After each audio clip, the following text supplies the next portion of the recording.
Welcome to Concert Pipeline. That's Jens Schippel. And that is Steve Jones. And Jens, today on the program, first of all, this is episode 299, which is... Whoa! Yes. You know it comes One after away. 299. Yes. Number 300 comes next. And Jens, we have some fun stuff planned for 300. I'll just let you know. Exciting times for 300. We like to do creative and fun things for the centennial episode. And this We're one giving them a name now, huh? Centennial episodes. The centennials, yes. And this is last was the bicentennial, right? 200. This is the tricentennial, I'd say. Nice. And, cool. And we have that coming up next week. So I'm really excited about what we got cooking. So it does involve a little bit of homework for you, which we want to make sure. I know. You gave me all the paperwork, and I'm like, oh my god, you're gonna take me all weekend. Well, you have a little time to prepare, but not a lot. So we'll. Good, man, dude. I'm so looking forward to it. I'm so looking forward to it. And in some sense, you know, I feel like the bicentennial 200 or whatever you called it was, you know, like a year ago, but it was a long time ago. This doesn't happen every year, right? I mean, like, yeah, it definitely doesn't happen every year. I mean, it's just like ancient history. We average an episode a week, with, you know, a couple episodes off here and there, you know, but I mean, so we do nearly 50 episodes a year. And so if we're talking 100, that's, you know, at least 2 years between every 100. And the podcast has been going on for 7 years now or something. So over 7 years, which is crazy to think about. So I know. It's an exciting time, you know. It's just this time just flies, and it's like, wow, these numbers are just nuts. Yeah. So we'll save talk about the centennial stuff, you know, for next episode. We'll have a lot of time. It's going to be a longer episode, I think, but we're going to have some fun. So definitely make sure to tune into that. On the show today, Jens, we have a band called the Shootouts, and the Shootouts, nice. Yes, love the name. Yes. So we're going to talk about that here in a little bit. They're from Northeast Ohio, but Jens, before we get into that, let's kind of catch up a little bit. I will tell you an exciting weekend just happened for me, and that was that I got to make duck sausage. And if you know from recent years, that's one of the highlights of duck season for me is after season, you know, having saved up a bunch of duck. Not all mine necessarily, because hell, I don't shoot a fucking ton, but I try and get more each season. Right. The idea is you know, your buddies, they bring the ducks that they've, you know, taken down at the during duck season. Do you guys like save all the ducks in the freezer or something, and then at the end of the season, it's duck sausage factory time? Yep. We get together and make all the duck sausage. So we save a bunch of it. We don't save all of our duck, right? But we save a good amount of our duck and freeze it, and then have to defrost it a couple days ahead of time and brine it. I do a brown sugar and salt brine on my duck, and we combine all the duck with pork, right? Last year we did a 50-50 ratio. Oh yeah, I'm going to pause. You said your duck. Yeah. So are you saying that you contributed one duck to this entire sausage making process? I might as well have, because it wasn't an exceptional amount more, let's say. It was somewhere between 1 and 10 that I contributed, but I was gifted more from my friend Joe, who donated to the cause. And so I came with just under 5 pounds of duck breasts to donate to the venture. And also I came with 25 pounds of pork, so I carry my weight, right? The picture, the photograph that you sent me during the sausage making event. Yes. I was scratching my head when I was looking at these pictures, because you guys had equipment that looked, I mean, state of the art, high-end kitchen stuff. You know, and it's like, okay, the average person wouldn't have any idea where to even buy something like this. Like, you can't go to Bed Bath & Beyond and buy one of these, can you? If you're looking in a sheet store for duck sausage making supplies, then you're in the wrong place, right? Yeah. Yeah. So I'm Yeah. like, where are you guys? Is this some like duck sausage, factory tour that you guys are doing, or are you actually in someone's kitchen with this professional equipment? We I we mean, it were was. in a kitchen, and I mean, and we did have good equipment. Yeah, I mean, we have Mhm. multiple sets that have been accumulated over the past couple of years. Not the cheapest stuff, but really good quality equipment to make it, to grind out the duck and pork, and and then we need to I mean, we do it twice over grind, so we grind it and then we grind it all again, so it's a finer grind, and then stuff it into casings ultimately, right? And then I bought a new vacuum sealer, so that was a big purchase because I got a pretty relatively expensive one, $130 for a vacuum sealer or something. And so so we can have What does multiple. that do? Does that like? Well, so yeah, you put the duck into bags. I mean, once we have sausage links, right, we're putting it into Mhm. little storage bags, and we vacuum all the air out and seal them so that they don't get frostbite. And I see. is it called frostbite? Yeah. Anyway, Yeah, freezer burn. freezer burn. Yeah, I was like, frostbite's something that happens to your toe when you stand in Yeah, yeah. snow for an hour. But It's like frostbite for the dead duck, basically. right, yeah. Thank you for correcting. But Yeah, I had to throw away a whole thing of ice cream because the frostbite on it was so bad. I hope you threw it away into your stomach, because that sounds wasteful. No. So, I mean, it had the ice crystals and everything on it. I mean, it didn't even tasted terrible. Can't eat no, that not stuff. good. No, so we want to be protective of our stuff, and so this is going to help me also for going forward, for when I bring home game, whether it's duck or if I'm crabbing or something and want to save it, make sure it doesn't get freezer burn. This is going to really help me with that as well. Yeah. So yeah, so we we had some guys, we had a kind of assembly line situation going, and we made better time than last year even, by a couple of hours, and did, like, I don't know, somewhere in the vicinity of 75 pounds probably of sausage, and and I probably brought home 17 pounds or something. So that's gonna last year's sausage lasted me till literally the day before our duck sausage party.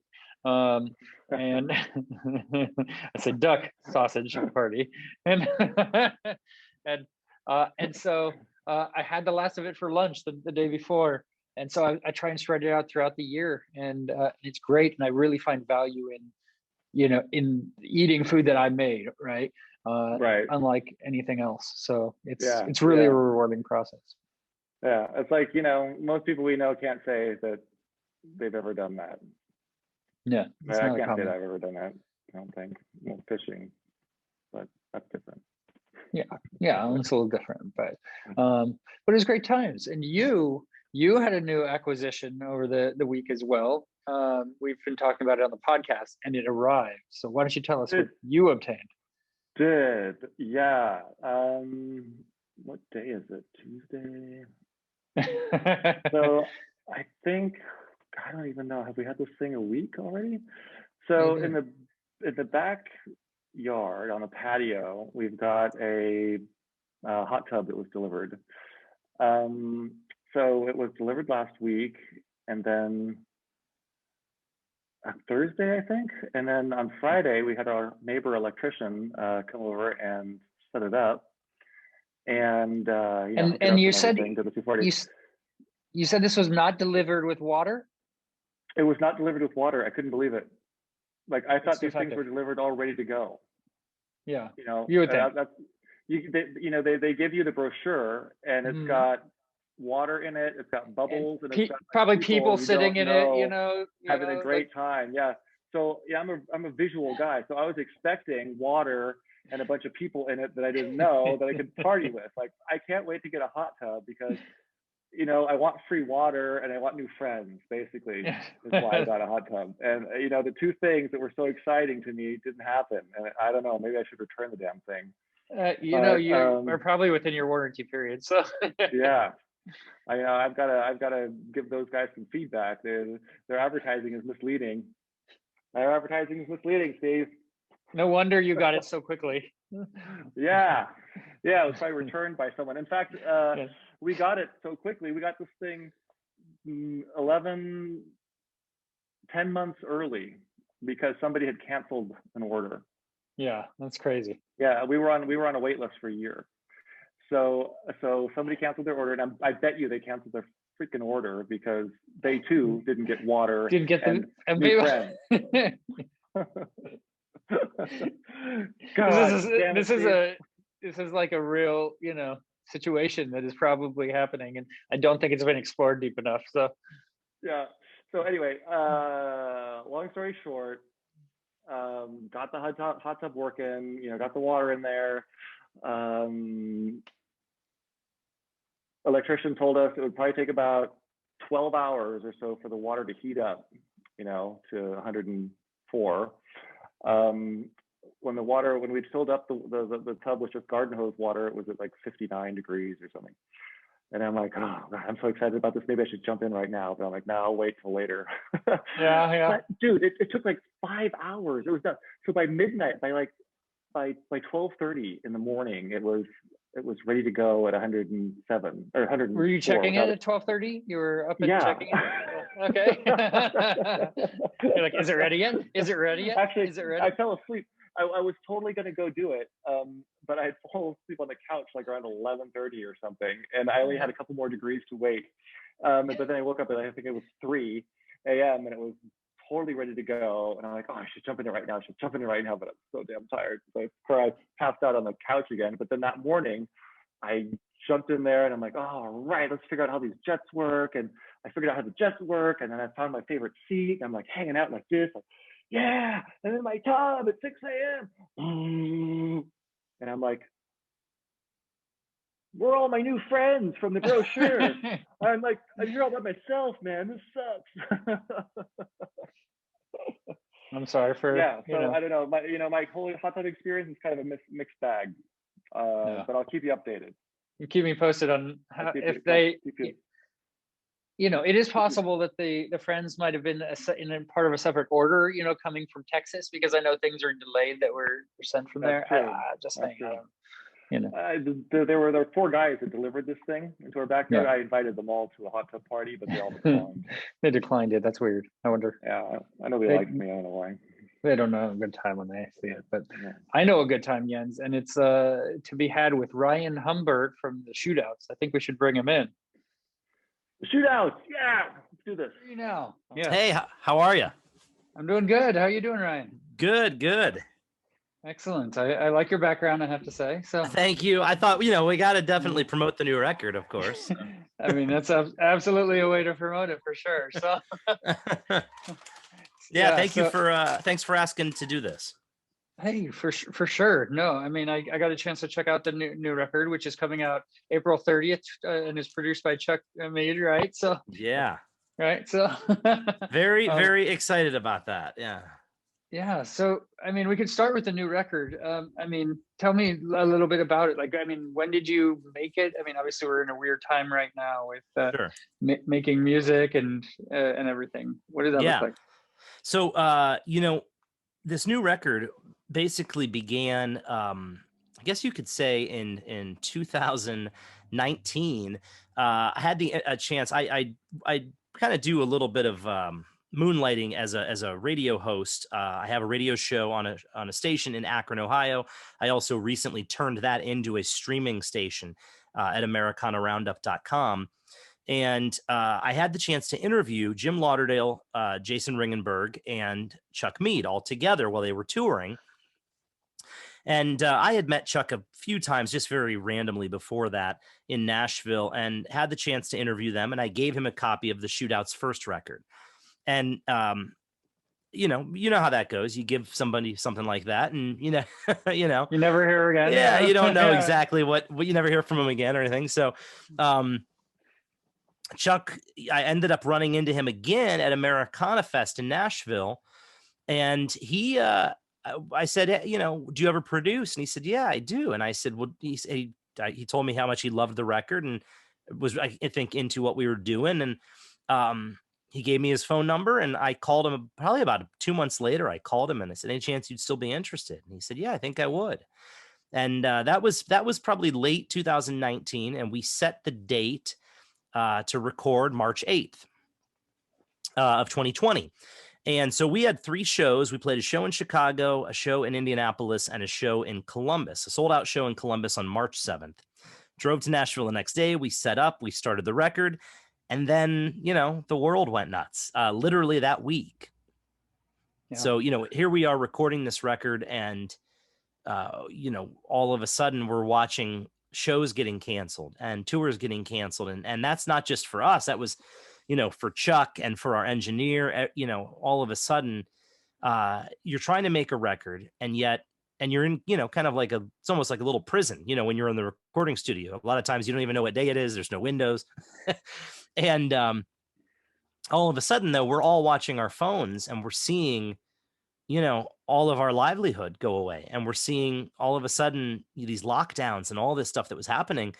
And it was a weird time to make a record. And that was on top of the fact that less than I think a week and a half before we arrived, East Nashville got hit by a massive tornado. I know, I remember that, and oh my gosh, it was just like one thing on top of the other, on top of another, right? And it's just like, how much can you take? Yeah. So here we are, basically in the recording studio right after the tornado, and it was funny. I mean, we asked Chuck. We said, do you think we should just wait? And he said, no, let's do it. And that was, we didn't really even know much about COVID at that time. And so, there were times when we'd finish recording and he'd have to run to a car dealership to look at a new car because his car was totally totaled because of the tornado. And his wife lost her car. They lost a carport. They have neighbors that lost all sorts of stuff. And yet here he was willing to, to still stick with it and produce the record for us. Yeah. And so you guys were able to push through. So all of the recording was actually done during that part, when COVID was starting. Yeah. We recorded from March 8th to March 16th. And at that whole time, we're watching the news, we're watching everything unfold. Because that was really the week where everything changed. And, it got to the point where, like, as soon as our drummer and bass player were done, we sent them home. And then when our guitar player, we recorded all the basic tracks together. Yeah. When you're done with that, you've got a couple little overdubs here and there of stuff, percussion, and just double checking things. And the same thing with our guitarist. Maybe he wanted to add a second part or something like that. As soon as the bass player and drummer were done, we sent them home. When our when our guitarist and our pedal steel player were done, we sent them home, had them take the van with them. We said, just take everything. Emily, my longtime backup singer, she was supposed to fly down, but at that point she was terrified about getting on a plane. So she canceled her flight. She drove down. Nobody other than the band had been in our apartment that we were renting. So we felt okay about that.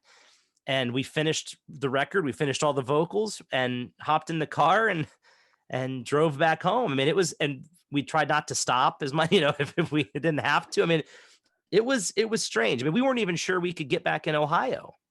Yeah. It's unlike anything you've ever experienced, Yeah. It's like something from a movie. You're like, what, am I going to be stopped at the state border? So it was strange. I mean, we literally cut the record as the pandemic hit its stride. Yeah. And going into that, did you have most of it written? Did you have to do some writing in studio? No. Yeah. You know what? We had, as a band, we really, I feel like one of our strong suits as a band, when it comes to, the back end side of things, is working up songs and working up arrangements. And, we took these songs to Chuck largely as they sit. And we went in there and there were a few songs where he would say, hey, why don't we try this? Or I would like to change the drum pattern a little bit, or I'd like to do this. And, we actually went to him with 15 songs and he had heard demos for most of them, but we went in and we made him the list. He had a great list, a very cool list. I have a picture of all his notes on it.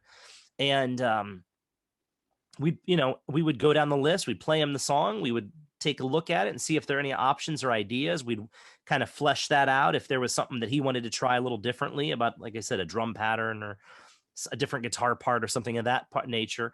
And then we'd cut it. And that was it. I mean, we came to him with 15 finished songs.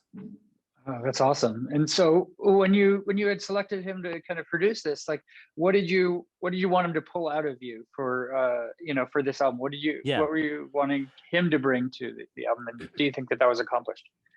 Yeah, when it comes to, like, when we started the Shootouts, which is there's definitely a story there as well. But when we started the Shootouts, we wanted to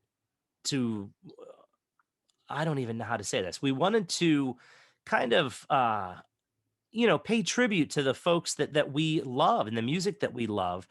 And we definitely said, okay, what bands do we want to model ourselves after? Who do we want to hold as our echelon, upper echelon of acts that we feel that we would like to strive to be similar to, or be in that vein, or be, and BR 549 and Chuck Mead were on that list, as were many others.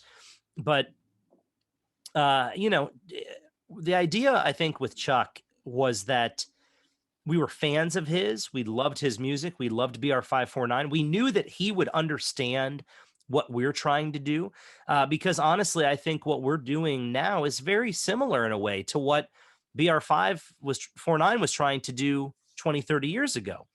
And I think that Chuck immediately got that. I think, he was a fan of the record. I think he understood that what we were trying to do and who we were trying to be, what we were trying to present ourselves as. And we knew that he would bring an authentic country voice to the control room that would be able to say, no, this isn't how it's done in this type of country music. This is how it's done. And there were a few times when he did that. And that's what we wanted. And to be honest with you, out of all the different producers we've worked with, Chuck was the most enthusiastic. He was so fun to work with. He knew when to pop up and say, that's awesome. That's a perfect, let's do that. He knew when to, call you into the control room and tell a dirty joke. There's something really important about bedside manner when it comes to a producer. And Chuck had that, and he was encouraging. He knew what he wanted, and he knew how to make us get there. But he did it in such a way that it was encouraging. It was fun. At the end of the day, we're just making music. It needs to be fun, right? And so, especially with the type of music that we do, if we're not having fun, it's going to show, And so I think Chuck helped us, make sure that we were being true to the type of music that we do, and being true to ourselves. And, I couldn't be happier with the record that we got out of it. Yeah. And what I read, you wanted to make a fun album, right? You wanted the album to be fun. So what were you trying to kind of bring from, I know you kind of explore different genres of like country and that sort of thing, but what were you kind of trying to grow from your last album to this album? Well, that's kind of two questions there. So, you would, as far as the fun aspect, I'm kind of the type of artist, or band leader, and I think that the band kind of agrees with me on this, that, a lot of times, there are people that will say, okay, they'll go into the studio and say, these are the 10 songs I'm going to record, and this is the album.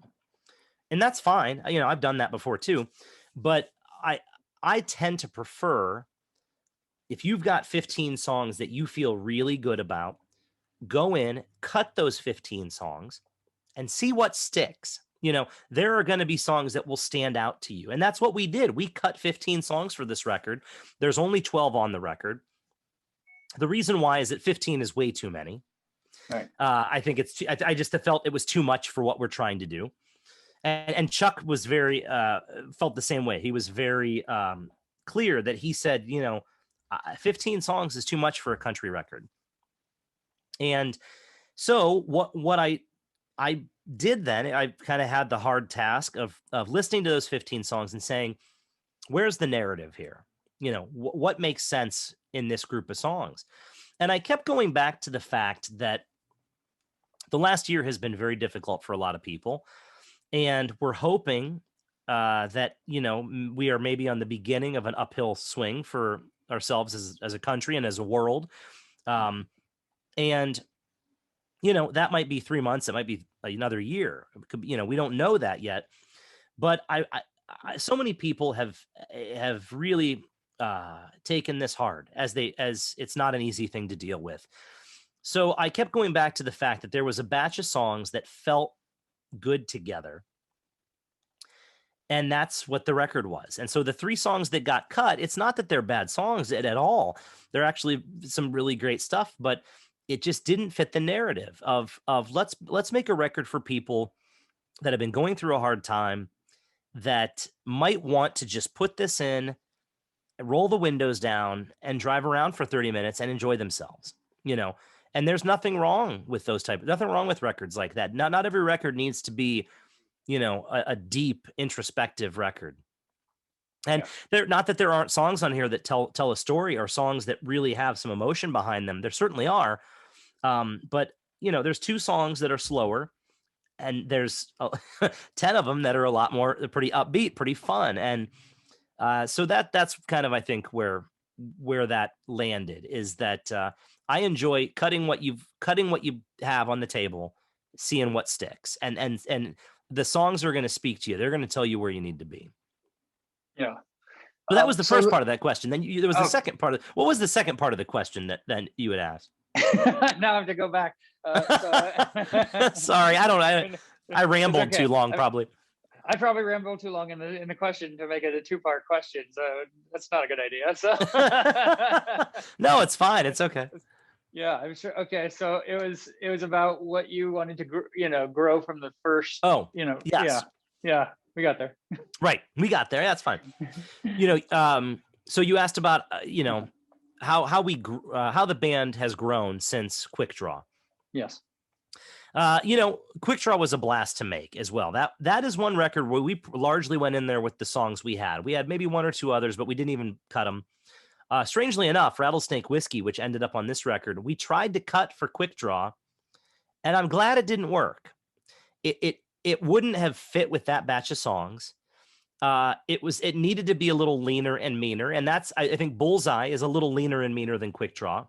Yeah. Quick Draw was very, I mean, don't get me wrong, I love that record. It was fun to make. The producers that we worked with, Jim Campolongo and Luca Benedetti, they were amazing. They really taught us a lot about framing a country song and framing these tunes so that to make sure that they are doing their job, right? I mean, you start with a song called "Cleaning House," you know. Yeah. I mean, right. Yeah. And that record is very much. I think that record was a little more formal in a way, but not in a bad way. It kind of showed who we were, but it definitely missed a few things in the sense that you can't show everything on one record, right? So what I did is I sat down with Quick Draw and I said, what are we missing from our live set? Obviously, we do every song from Quick Draw live. What are we missing from our live set? And we didn't have a song in a minor key. We didn't have any good old fashioned hardwood country shuffles. You know, there are definitely songs on this record that sound like they could have been on Quick Draw, as far as maybe songwriting wise.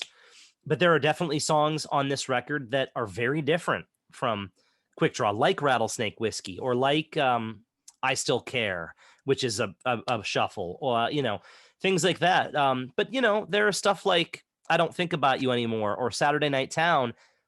You know, honestly, those songs would have been perfectly at home on Quick Draw. But the idea was basically just to show some parts of the traditional country music genre that we love, that we might not have tried to put our own touch on with the first record. We're, trying it with this record. And again, I do feel like this record is maybe a little more lean and mean. I think it sounds maybe a little closer to what we sound like live. Yeah. But, again, I'm not bad-mouthing Quick Draw by any means. I love that record. I think it was a perfect out-of-the-gate record for us to show who we were. Bullseye's giving us a chance to continue showing who we are. Yeah. And Rattlesnake Whiskey, you put out the video for that. I mean, Mm-hmm. It's really creative. I like the video for it. Tell me where you Thank got you. the idea for that. Well, we knew that with, when we started talking about doing a music video for Rattlesnake Whiskey, you've got two options, right? You can't do, it can't just be a band in a, on a stage. If Right. you're going to do it, you got to tell the story, right? Mhm. The problem being, where the hell am I going to find, everything that I would need to pull that off? And you're talking about a very expensive video, Yeah. period costume and the old cars and the moonshine still and all this stuff. It just didn't sound like something we could pull off while COVID was ravaging our country in the middle of winter. Well, we live in Ohio because, Yeah. so the idea became, let's do it as an animated video. And so my team and I tossed around a couple names, friend of a friend type of a situation. I told him, I said, this is kind of what I want. But I don't want to, I didn't want to pigeonhole his creativity. I said, this is kind of what we're thinking, and go at it. And he came back with that, and we made, I think, one or two minor changes, and we ran with it. We just thought it was too cool. We love the, the vintage video clips of Prohibition and all that stuff. I mean, Yeah. the story in the song is very similar to maybe a little more rural than city, but overall, we felt that it really kind of captured the tone of the song. Yeah. Well, it's I dig it. Yeah. Well, so let's go back, right? I mean, you mentioned you're in Northeast Ohio. Did you grow up where you live? Yeah. No. Yeah. All of us, except for Emily, all of us were, from this area. Emily grew up in Indiana, so it might as well be Ohio, vice versa. Ended up here in college, and that's how her and I met. She was one of my interns at the radio station I was working for. And I can say this safely because she would say it as well. She actually said it on an interview yesterday. She was not a good intern. But she said, I sing a little bit. And I said, well, I sing a little bit. She came to a show, and we kind of hit it off, and we realized that we had this nice tone together, and we enjoyed singing together. And here we are 18 years later. I mean, we were just kids, when we met. Wow. So we've been singing together now. We are entering into our 18th year. Yeah, wow, that's a long time. And I saw a video you guys went sledding like last week, right? Yeah, her and I went sled riding with a bunch of friends last week. We felt it was a great way to safely see our friends, to do something outside. They still had made you wear masks, which is perfectly fine. And it was a nice way to be outside, enjoy that. We had it was like 32 that day, which was felt like a heat wave. Right. So we had a blast. And as far as the other guys in the band as well, they're all from the area. Dylan Gomez, actually, Dylan may have been born out of state. I don't know that for sure. Ryan McDermott, Brian Poston, all from this area. And, we've kind of got that Rust Belt Midwestern work ethic, I think. It kind of runs through us. And that goes, I think, for all five of us. And the band started when I met Brian Poston. That was really where it started. I met Brian, and he was, he was a lot younger he's younger than me, but we kind of bonded over this love of classic, real traditional country music. And for about a year, we said, we should start a band, just go out and have fun. Like, just go out and play country music. And it's what we did. It took about a year. And I have a tendency to follow a motto of mine, which is anything worth doing is worth overdoing. Mm-hmm. And so we did it right. On our very first show, we went out there, we dressed the part, which is something that I feel is very important, to pay tribute to those that came before in the genre. And I feel like the music that we're doing, deserves that respect. It wouldn't be the same if we walked out there in a t-shirt and jeans and did that. So we had our very first show in October of 2015. And I've said it before in other interviews. It was like a bolt of lightning. I felt like, okay, this is it. All the other stuff I'd done before, not bad mouthing that, but this felt right. This felt like this is what was meant to be doing. And it was infectious. And I decided that, it was kind of like something that was decided, subconsciously that, all right, this was it. This is going to be the focus. And it was meant to be a side project just to go out and have fun. And after that first show, I knew that this was it. And I was on to something, and it felt like I was at home. It's kind of a love at first sight sort of thing, right? Yeah. I mean, we felt, it really, it played to I think a lot of my strengths and Emily's strengths and Brian's strengths and stuff that maybe we had kept at arm's length a little bit before. But now, all of a sudden, it felt like, okay, you know what? The puzzle piece, that last puzzle piece finally fit. And now it's telling the whole story. Yeah. And so when you started, like, how regularly would you play shows? What did the touring look like? Well, when we first started, I think we were still trying to figure it out a little bit. I mean, it was all of a sudden this felt right. And we, had to kind of figure out where to go from there. Largely played local and regional shows at first. When we first started, a lot of covers. We didn't really have a lot of originals. I think we only had 3 or 4 at most. But we knew we didn't want to be a cover band doing this, and not, we still go out when we go out. If we play a 2-hour show, you're going to hear some classic country mixed in with our stuff. But now with Bullseye, we've got 24 plus some unreleased stuff. We've got enough stuff that we can really flesh out a set with our original material now. Yeah. So, then we started touring as we could, a lot of regional stuff at first. And really, we had a pretty amazing year on track for 2020. We had tour dates we were supposed to be in Los Angeles, in Iowa, Chicago, Memphis, Nashville. We had some stuff that was in the works to be in Texas for a couple days. And every bit of that got canceled because of COVID, every bit of it. So we're still figuring it out. And now we're back to square one as far as, I think when this record comes out and it's safe to be able to go out and tour, I think we're going to have some options there, but I think it's, we're picking up a lot of pieces just like a lot of people are. Yeah. And I think you played a show in October, a show or 2, right? Like, I mean, mm-hmm. What did that look like for you? I mean, as far as October of 2020? Yeah. Yeah. A lot of that stuff that we did was largely, I think we only did 1 full band show. I take that back. We did 2. We did 1 that was a live stream in a beautiful venue for Case Western University, but there was nobody in the audience, nobody in the room with us, not even camera operators. They were all mounted throughout this beautiful room. So it was just the band. They were the only people in the room. That was it. We did that in, I think it was August. And then in October, we did an outdoor event for a local, big local event for a local, I don't know how you describe this place, marketplace area. It's like a tourist trap type of thing. Mm-hmm. They put up a big outdoor stage. And they made sure it was safe for everybody to do that. And that was great. It was so much fun. What's funny is we have a sound guy that's done a lot of stuff with us, and he's kind of one of our regular sound guys.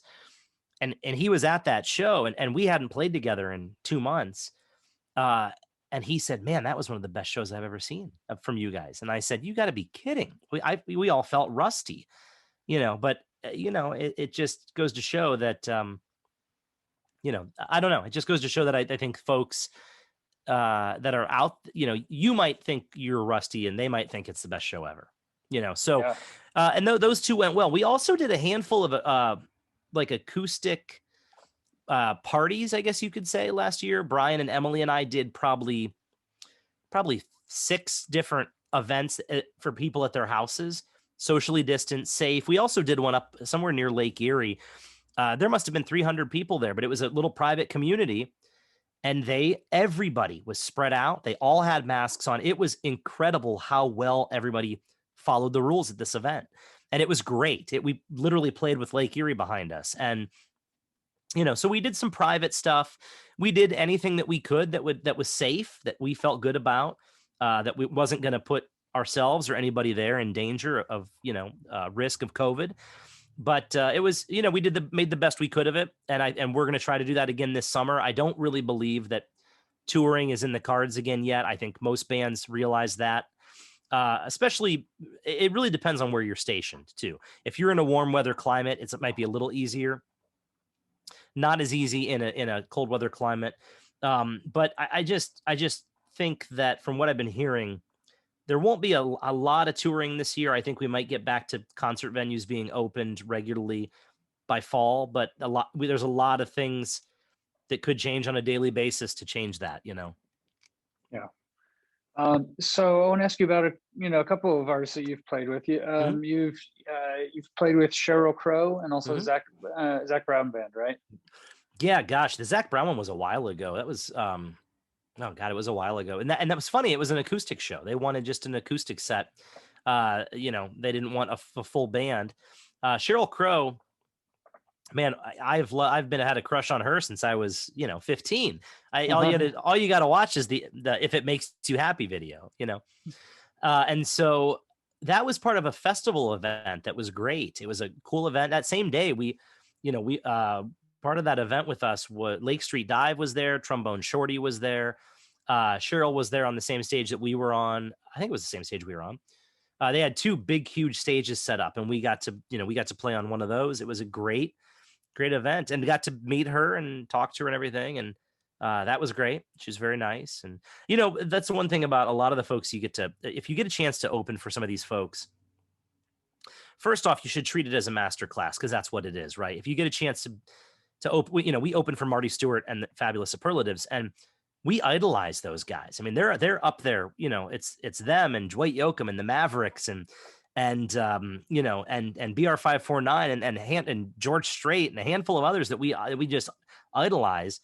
And to get to open for them, I mean, you get to literally, it's a master class in performing to watch those guys. On top of it, they were all as nice as could be, and had a great chance to talk to all of them. I've had a photo somewhere of Emily and I with them, and it's really great when you get to go out and do those things, because you get to learn from them. Plus, you just get a chance to watch some of your favorites from side stage. Yeah. So what are some of the things you've learned from seeing some of your favorites perform?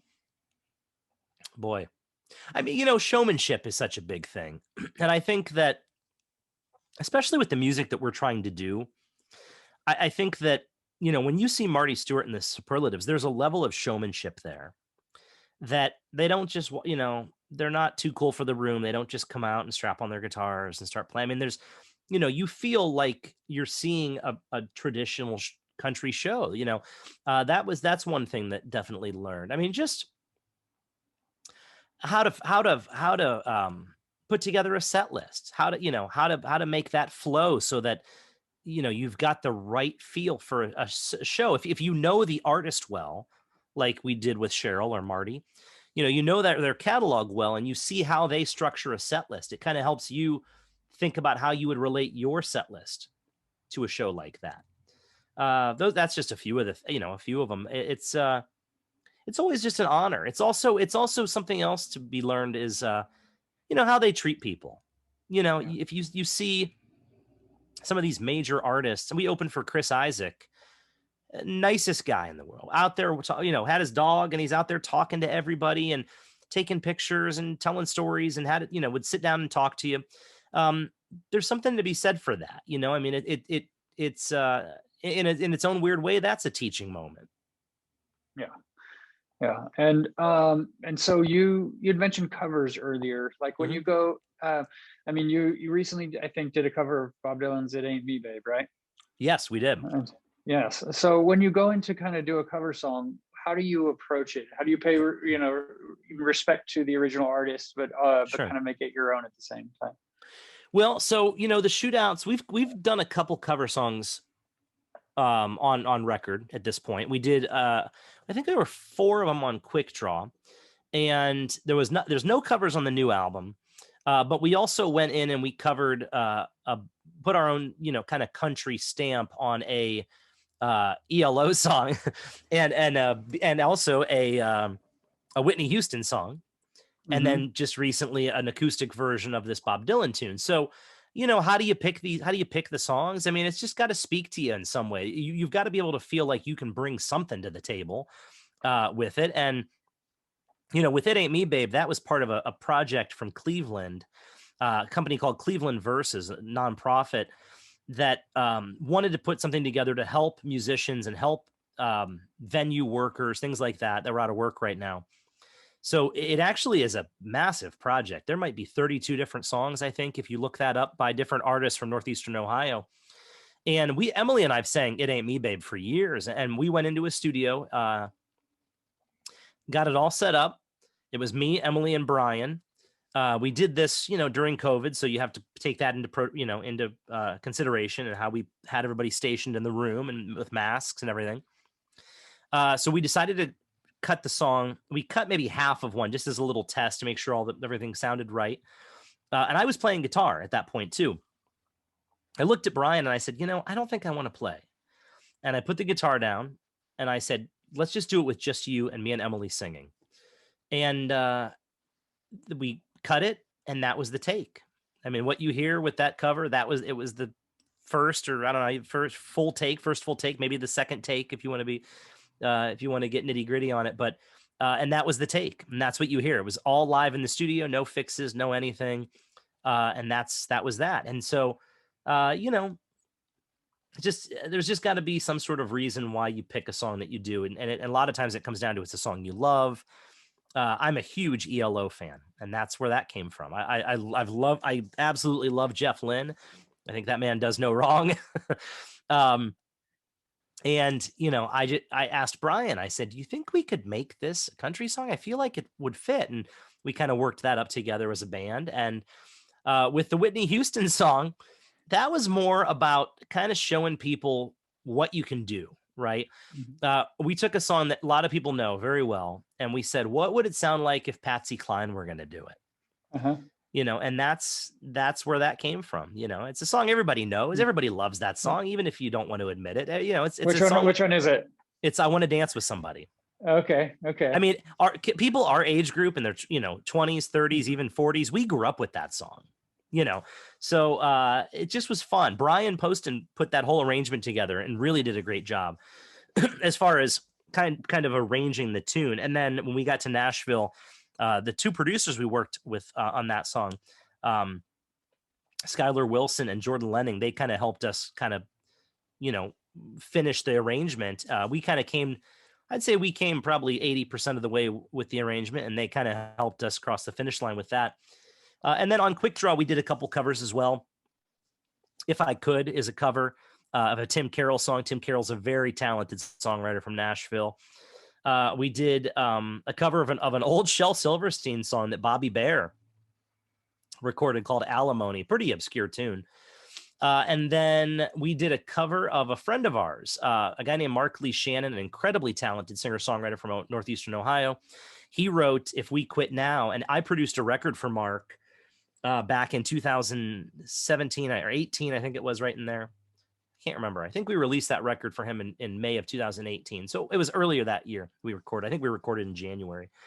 And that song just felt perfect. And Emily was there. She sang some harmonies on his record for me. And Emily and I were singing it in the control room and kind of felt like this could be a perfect tune for the Shootouts. And Mark kind of gifted it to us, man. So he said, I would love it if you would cut that song. So we did that. And then we also cut a song by George Dukas and Stacey Earle, a song that Stacey put on one of her records that Emily and I've loved for years, called Must Be Love.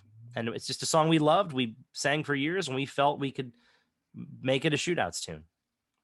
Well, that's awesome. And so as we went down, tell me about your Americana radio station. You mentioned it earlier, but like, how did that come about? What you wanted to kind of create that? Yeah. So I got into radio while I was in college, just kind of helping out at a radio station in Ohio. I was in college in Pittsburgh, and I was like driving back and forth even to do some work with them. A job opening opened up there right after I graduated. It was for development director.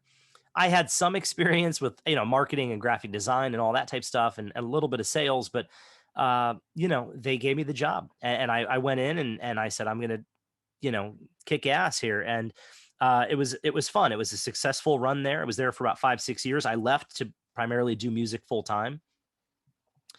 And while I was there, I had a radio show called the Side of the Road Radio Hour, and it was nothing but Americana music.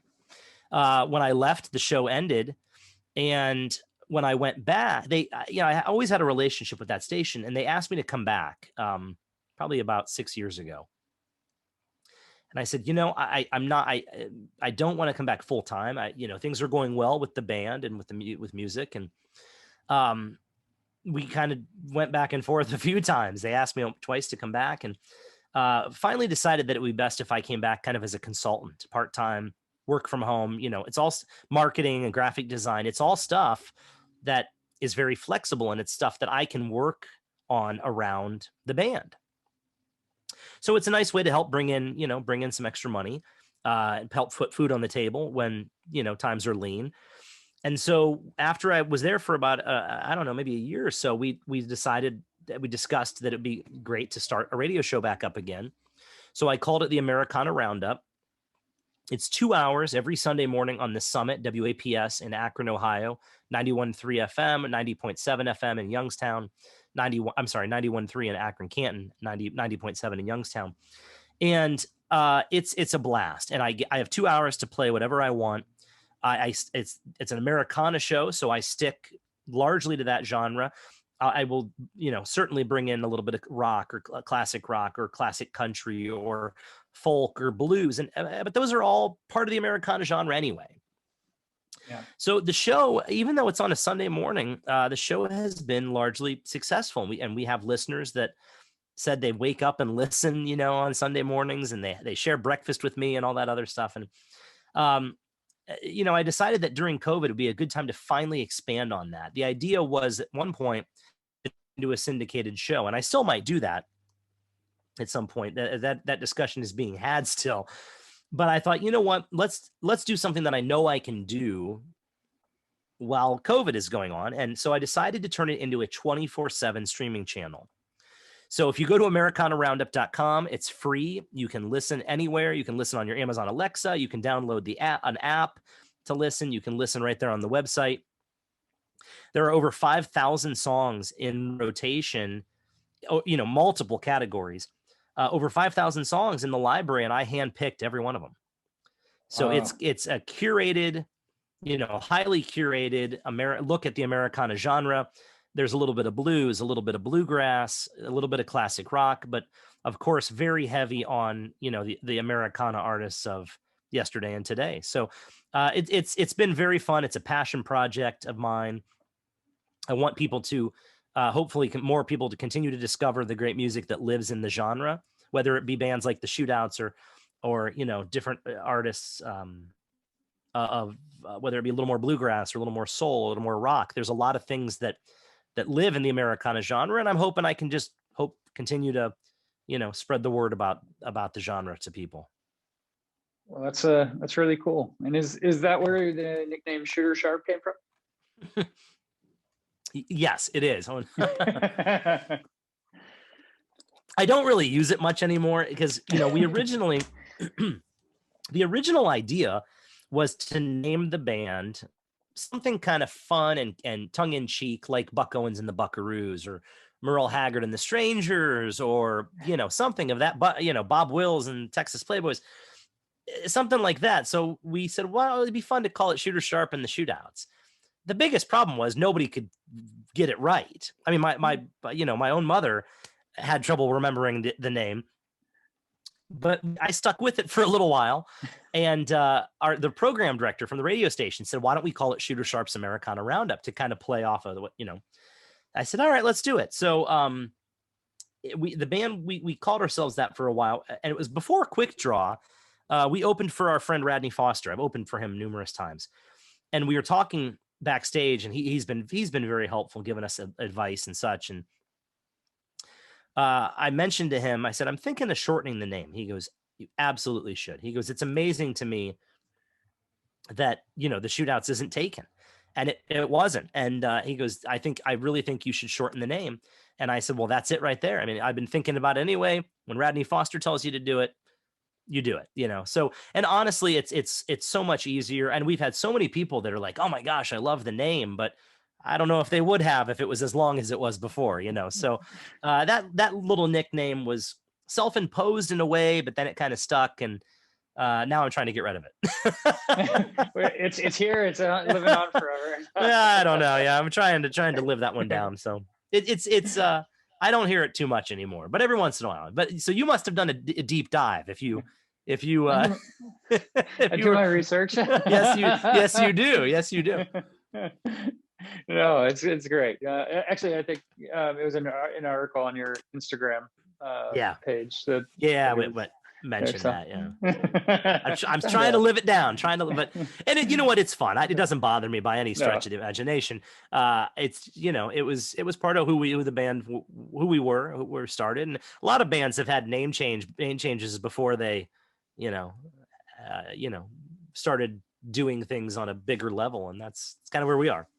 Yeah, well, it works, and I know I'm sure you're excited for the album to come out here in a little under 2 months. So. God, it feels good to be able to say, the record's finally coming out. I mean, when we were recording it, here we are watching the world collapse, and we're like, well, now what? When is this going to come out? Our original plan was to release it last October. We were going to finish it and pretty much, get things started on, the process. But, I'm glad in a way, I'm glad that it played out the way that it did as far as the release schedule. I don't, of course, like how we got here. I don't like that it's because of a pandemic, of course.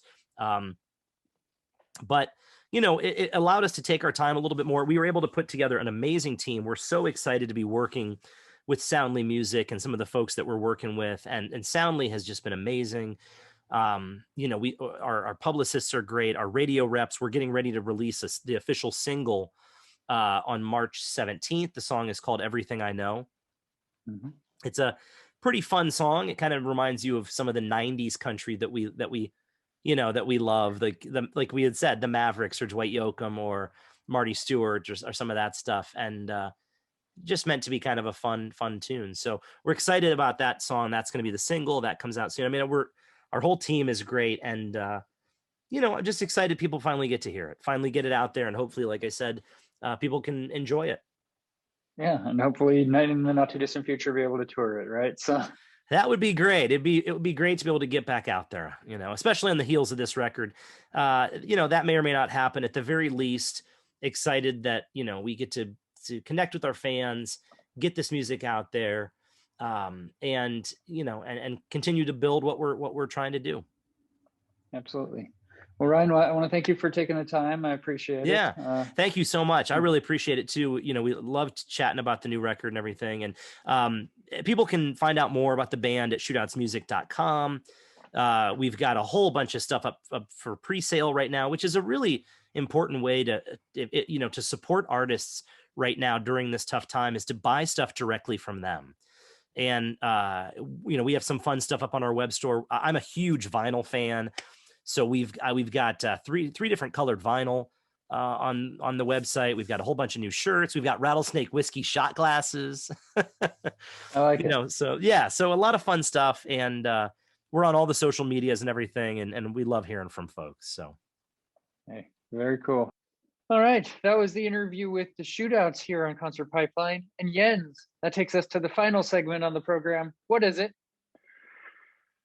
You know it, Steve. It is time for some music news tonight.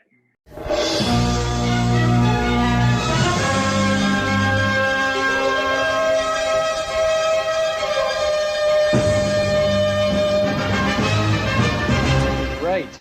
We each have a couple of stories, and Jens, I will let you go first with your first story. All right. You know what? You're throwing me off here, because usually I let you take the lead on this. So, if I mess up on some of the names, maybe it's just because I'm extra nervous, because it's got to be because of that, right? So yeah, right. Not because I suck at pronouncing stuff. No. Anyway, no. I got a story for you, and it's about Green Day. Something about Green Day. Okay. Something about Green Day. All right, ready for this? Yes. All right, so Green Day side project, The Network, play a riotous set on Fallon. Exciting times. Yes. Yes. And I'm like, Fallon, is that a new show, or are they talking about like the Tonight Show or whatever that show is that he's on? I would say it's probably safe to say it's the Tonight Show. Yeah. The Tonight Show, right? Okay, not that he has a spinoff, like he got fired or something because he never went to work, just stayed at home all the time. So now he has his own show from home called Fallon. Yeah, something like that.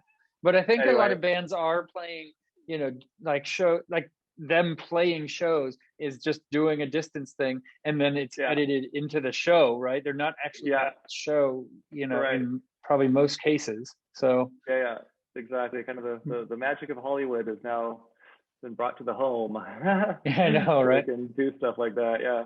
Okay, so this secret band played Threat Level Midnight in a public access TV style performance. So I guess this is a Green Day side project. Yeah, and I've seen them open for Green Day at the Warfield years and years ago. So I mean, it had to have been like 04, 05 years ago, maybe. Yeah, but probably about 05 that I saw the network open for Green Day, which was freaking awesome. Well, that's high on my list. We're talking, favorite concerts in the last episode. That's high on my list of favorite shows also. That's fantastic. Yeah, it was 16 years ago. February 27th, after 16 years. So you can go online and watch that. And I'm looking at some pictures here, and it looks fucking crazy. What is this guy wearing? He's like, I don't know. I can't even see his face. You don't see them because they're incognito. You never get full confirmation that it's the members of Green Day, by the way. So that's part of the, so mystery. That's totally intentional, right? But Yes. It's assumed, I would assume, that it's that. You would assume probably correctly, but yeah. But no one has ever captured photos or video of them performing as the network. I mean, with their faces. Not with their faces, probably. So yeah. No. Okay. Yeah. All right. So this not so secret band returned. Did I say that sounded like the Nazi secret band? The Nazi secret band. Got it. The not so secret band returned last year. Well, they are like wearing red and like black. So sorry. The not so secret band, and they've got stripes. Returned last year, releasing their latest album, Money Money 2020 Part 2, Told You So, in December, marking their first full-length LP since 2003's Money Money 2020. Wow. They also dropped the Trans Am EP in November. So I'm wondering if this is like becoming a theme, like we get to wait another 16 years for, Part 3. We might, and I'll tell you, I haven't heard the most recent stuff, but I'm sure it's probably better than the most recent Green Day material. So, see, maybe they're putting all their effort into this. I mean, they need to make something different, so to make up for the disaster of their last albums. Not a fan of their last albums. I've talked about that recently. We talked about that recently. Yeah. So for the new Fallon performance, the band appeared in their trademark masks, running through a riotous performance of their track, Threat Level Midnight, before promptly trashing the set. Oh, man. Yeah. That's intense. That. Yeah. Yeah, that's a thing to do. Yeah. Fucking trash the set. Yes. Well, I do want to check out that performance. I haven't seen it yet, so I will check that out very soon. Hopefully it's good. Sounds good. Yep. And like you were saying, they supported Green Day in San Francisco. This last time that happened was October 13th, 2005. That sounds about right. Look at that. I called the year. Yeah, you did. Wow. They haven't played since then. Wow. Okay. That's super cool. Talking about time flies. Yeah. So Jens, my first story is about Pokemon. Pokemon? Yeah, my son is obsessed, so it's making its way into the music news. He really enjoys himself some Pokemon. Well, there's a Pokemon compilation album that's coming out. There is. Is it from your son? Did he compose it? Yeah, he made some music. He did some doodling on the keyboard and made himself a compilation. Right. So some of it's still secret. But J Balvin, I don't know who that is, but he joins Katy Perry and Post Malone on this compilation album. So there's some heavy hitters involved, right? And so at the end of the Pokemon Day 25th anniversary virtual concert, which happened on February 27th, it was headlined by Post Malone. A somewhat ambiguous end card appeared on the screen with Balvin and Katy Perry's names. So people were speculating, I believe, right? Rolling Stone learned that both Balvin and Perry, who was announced as the face of Pokemon's celebratory P25 campaign in January, they're creating original songs as part of a 14-track album called Pokemon 25, the album. It's going to include music by 11 different Universal Music Group artists and will be released by Capitol Records in the fall. So Balvin did say that his song isn't done yet, though. So still working on it. It's close. And so it's it lines up, again, this is the 25th anniversary, so people are, I guess, excited for this milestone. And there's going to be, more artists that are announced in the as it gets closer, but there's some surprises in store as well. So when asked specifically if artists from Asian territories were involved, especially given that the Pokemon company is a Japanese company, representatives were unavailable to comment. So yeah, I still need somebody to explain to me what Pokemon is. Yeah, me too. That phrase. Me too. Everybody was, using their phones and like following their phones around, looking in corners, like Pokemon Go thing. Yeah. Yeah, for that, never touched it. It just like creeped me out, that everybody's just walking around. I mean, I'm glad people are getting out of their houses. I think some died by walking through intersections, not paying attention to where they're going, just like like following Pokemon bus. Yeah, exactly. I know. And does it serve them right? That's not for me to say, Jens. But I'm telling you, that phase was lost on me. And I don't like to be plugged in that closely to my phone, and especially something fake. Like it never had a traction for me. So I got to admit, I did download Pokemon Go in the hopes that it would be interesting enough to encourage me to actually leave the house and exercise. But how'd that work out? It didn't. Yeah, I think I launched the app once maybe, and then it was on there forever, and I ended up deleting it. And I figured I got to do something else to get out of the house, so I got a dog, and that was a lot more. It took like 10 years to get there. Yeah, it took like 10 years. But hey, now I am out of the house every day to walk the dog, and maybe I can play Pokemon Go and walk the dog at the same time. I advise against it. But yeah, you have one more story for us, Jens. Yes, I do. I almost forgot about it. All right, so got a story here. Tom DeLonge teases new Angels and Airwaves album on the way. He says, quote, "New album coming. This is the one," unquote.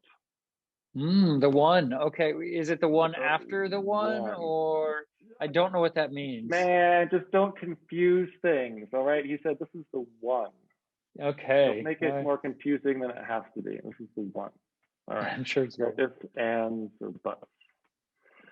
So he is continuing to tease the new album via his Instagram account, having released a string of singles.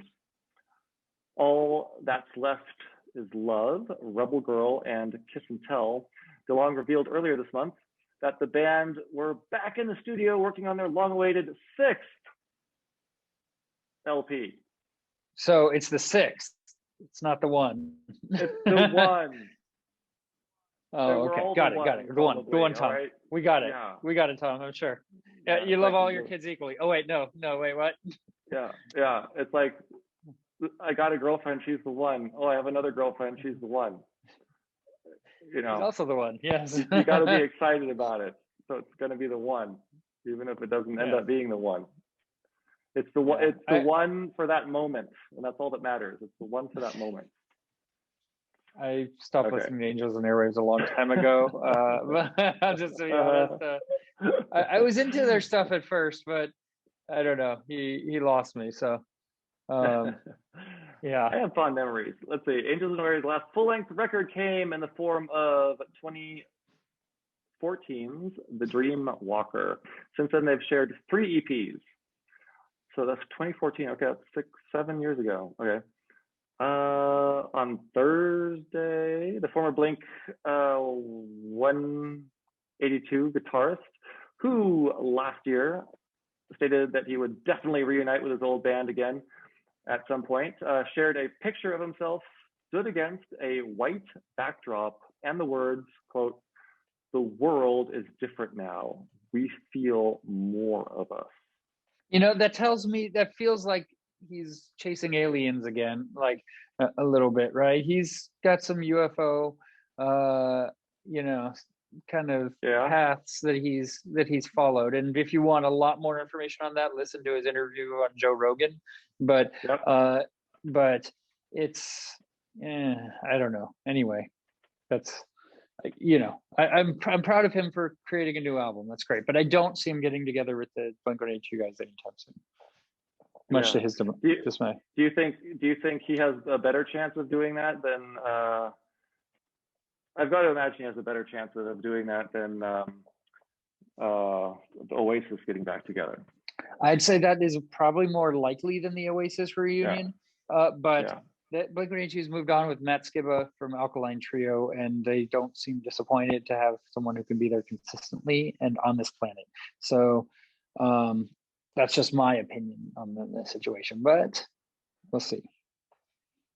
All right. You never know. Yeah, to end that story, I'm just going to say, quote, "This new Angels and Airwaves album is epic," unquote, the musician wrote before signing off with the rocket emoji. Okay, if you're going to give something a rocket emoji, Steve, you know it's going to be the one. Yes, and you also know it's out of this world, right? So yes, definitely out of this world. Well, Jens, I have one more story for you, and you know who it involves. You got a Dave Grohl story. I do. And delivering. Jens, Dave Grohl and his mom are going to co-host a new docuseries that looks at the relationship between musicians and their moms. Now, she famously wrote a book about moms of rock stars, and I forget exactly what it's called. Actually, it's right here. It's based off her 2017 book, From Cradle to Stage: Stories from the Mothers Who Rocked and Raised Rock Stars. I read probably about half of that book. I don't know if I made it all the way through it, but I did read a good amount of it, and it's interesting. She interviewed mothers of a lot of rock stars, and it's a pretty interesting take. I mean, like from moms who are obviously very proud of their kids who grew up to to change music, right? And so this is one of 36 original series set to launch on the new streaming service Paramount Plus, formerly known as CBS All Access. Okay, I didn't know that. Wait, is this something else I have to pay monthly for? It is, yes. Just keep adding up the subscriptions, right? Man, I got to get a budget on how many subscriptions I'm paying for. All right. Yeah, no, I know. So she's doing the interviewing. So wait, Dave Grohl's mom is doing the interviewing? She already did the interviews with all those, but that they don't tell a lot more than that. This is, I guess, just in the initial stages. So we'll see what comes of it. But maybe they recorded video of these, interviews, and it's going to be kind of edited in a docuseries sort of situation. That would have been smart if they used a video platform, for these things. So hard to tell, right? Do you think in 16 years we can expect a part 2, and they're going to interview the dads? One can only hope that 16 years from now we'll get a part 2 with dad interviews, because the dads are so often left out. So yeah. Well, Jens, that's our show for today. Fantastic. Yeah, I'm looking forward to that actually. I love the backstories, whether it's the moms or the dads or, the families sharing the stories, I mean, I'm sure there are tons of like huge, and insightful and interesting moments. Sure. There are indeed. And so this will end the 200s episodes for Concert Pipeline. Next week, we will have the big 300 episode. Please make sure to tune in for that. Check us out on our socials, facebook.com/Concert Pipeline Pod, and at Concert Pipeline everywhere else, Twitter, Instagram, YouTube. Obviously, you can check this out in video format if you like. And so Jens, for all of us here at Concert Pipeline, that's Jens Schippel. And that is Steve Jones. We'll catch you next time.